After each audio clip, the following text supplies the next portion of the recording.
I have decided to release the transcript of my communications with Brent Spiner into Amazon Kindle books.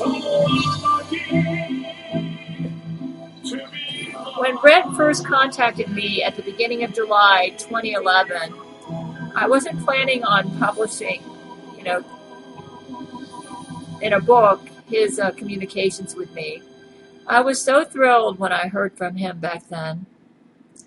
And because he's wanted to talk to me for years. He's been in love with me since 1990. God gave me a promise from the Bible back in 1992 when I wanted to marry Brent so bad back then. And it's in Isaiah chapter 66, verses 7 through 9. Before she travailed, she brought forth. Before her pain came, she was delivered of a man-child. Who hath heard such a thing? Who has seen such things? Shall the earth be made to bring forth in one day? Or shall a nation be born at once? For as soon as Zion travailed, she brought forth her children. Shall I bring to the birth, and not cause to bring forth, saith the Lord? Shall I cause to bring forth and shut the womb, saith thy God? God, back in November 1992, after Brent gave me that 3 weeks of silence in September, I went to the funeral of a little girl, and God just seemed to speak to me. And when I came back from that funeral, I had a CD player that I put on the random mode. And the first song that came on was Somewhere, There's a Place for Us. Someday, somewhere, a time for us. And God gave me a promise, and I've always believed it, that someday Brent and I would have a marriage, that we would be together as husband and wife. I'm not sure if God meant this life or the next, to be honest with you. But now that Brent Spiner is a born-again Christian, maybe God meant the next life. Because part of the promise was that there would be time together with time to spare, peace and quiet and open air.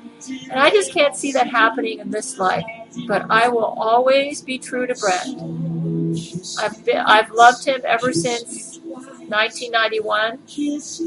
And even though I allowed Vladimir Putin to come in and also have husband status, that was after 9/11, because I got discouraged that Brent would ever have the courage to show up and get me when the Jesuits launched 9/11 to intimidate us from coming together. So, anyways, Brent and I was so thrilled that through the month of July and August, Brent was able to write me. And he's an awesome writer. And he basically wrote me love letters. And this is something he's wanted to do for years. And then he invited Vladimir Putin into it, and Gerard Butler got involved when Laurie McBride. The problem is, as soon as he contacted me, the Jesuits didn't waste a minute. We started getting death threats right away. Somebody posted a comment on that site saying that Brent Spiner was a dead man for communicating with me, his secret wife. And I wrote back and said, how dare you talk to Brent like this? But as you can see, the Jesuits have successfully sabotaged his YouTube channel. He actually created a YouTube channel for me, and he wanted to keep it private because he created it just for me, and he didn't have any friends on there except me. But the Jesuits, as soon as he started trying to talk to me, the Jesuit agent Laurie McBride didn't waste any time. She immediately put up a YouTube channel and started threatening me and posting challenges to me, claiming that she's his wife and that I interfered with him. Let me tell you something about Brent.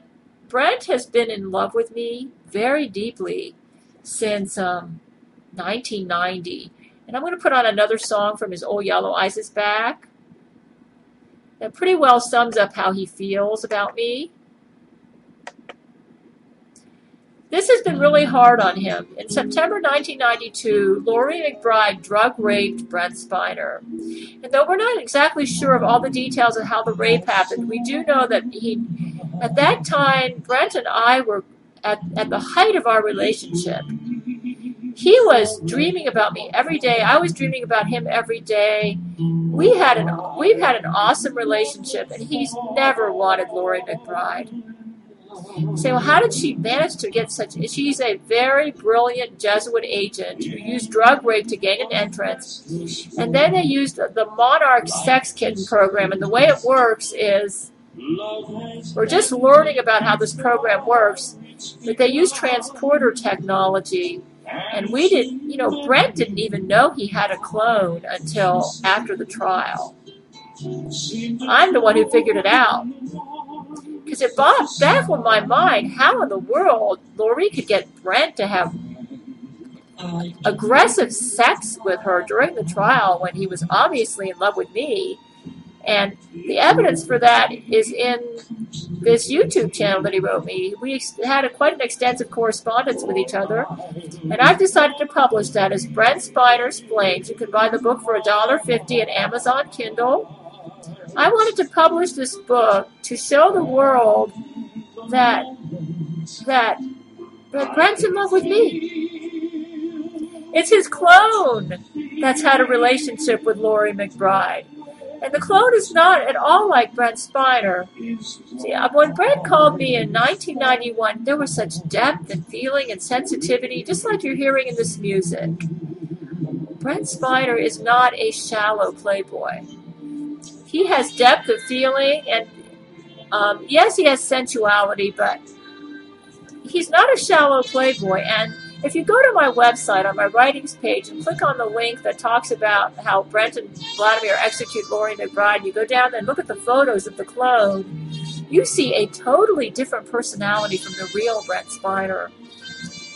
Also, I don't mention this too much, but about the end of August, Brent Spiner called me on my phone, and he left he actually played music from Old Yellow Eyes' back and let me listen to it.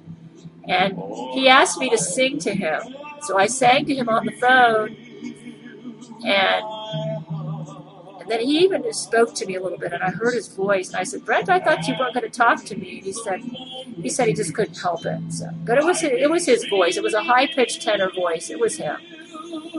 Now, I know that when you go to that website, if you go to my YouTube channel and you click on the real Brent Spiner photo there, it'll say that the account was terminated due to impersonation of a real person, insinuating that it wasn't the real Brent Spiner who created that site for me, but I'm convinced it was. The problem is, Brent Spiner's clone has been keeping himself secret up until the trial. And he's been switching out with Brent Spiner using transporter technology. So Brent didn't even know he had a clone until like the past month. And it's the clone who's been making love to Laurie McBride. We're not exactly sure how they've done this, but they're able to switch out Brent with his clone right there in the confines of his own body. It happens in a millisecond, so that either Brent or his clone go off into an alternate reality. And those photos you see of Laurie and Brent Spiner on my website where they're making love to each other, we're not sure where those photos were taken, whether they were taken in some underground city where the clone was making love to Laurie and they created an alternate reality that looks just like Brent Spiner's house, or whether they were really taken in Brent Spiner's house and Brent got shipped off to an alternate reality. All we know is the Jesuits for years have had technology where they can do a switch out between him and his clone, and Brent goes off somewhere else, and it's all the marriage certificate that Laurie McBride got, she got from Brent Spiner's Jesuit clone. All the sex she's alleged that she's had with Brent Spiner, she got from Brent Spiner's Jesuit clone. I really believe that the real Brent Spiner has never had sex with Laurie McBride. You may say, what about the September 1992 rape? It's possible he might have had it then, but I think even back then that he got switched out with his clone, and and the clone had sex with Laurie. The Jesuits created a clone of Brent Spiner, probably using their accelerated growth hormones. They can actually clone a baby and grow it into an adult within a year using accelerated growth hormones. And this is what they planned on doing with this underground city that Vladimir and I had to nuke. Anyways, I present the I'm publishing my correspondence with Brent Spiner, Vladimir Putin, and Gerard Butler. It's a new book. It's at Amazon Kindle for $1.50. It's called Brent Spiner's Flames. And I'm going to let the world read that for themselves and decide whether they think that was the real Brent Spiner. I'm glad that I made a copy of this correspondence because when the Jesuits suspended that YouTube channel, they destroyed all of the correspondence that was saved on there. But from the very beginning, as Brent was communicating with me through the YouTube channel, sending me messages, I made a copy of it and saved it on my website, and I'm so glad I did that. And I have preserved this awesome correspondence between myself, Brent Spiner, Vladimir Putin, and Gerard Butler for posterity. And I've now published it in a book called Brent Spiner's Flames, and I encourage you to read it. Brent Spiner is quite a good writer, and some of his love letters to me are very, very awesome. So I invite you to check the book out. It's now at Amazon Kindle. It's the correspondence between myself, Brent, Vladimir, and Gerard that the Jesuits don't want you to read. That's why they destroyed this YouTube channel. I'm so glad I made a copy of everything that they wrote me. And now I'm going to let the world read it. Go check it out at Amazon Kindle. It's called Brent Spiner's Flames. Just do a search under my writer's name, GABRIELLECHANA, or my name, Gail Chord, and you'll find me at Amazon.com. Check out the book. Brent Spiner is quite a good writer. I was impressed. I decided to publish him. He's written me some awesome love letters.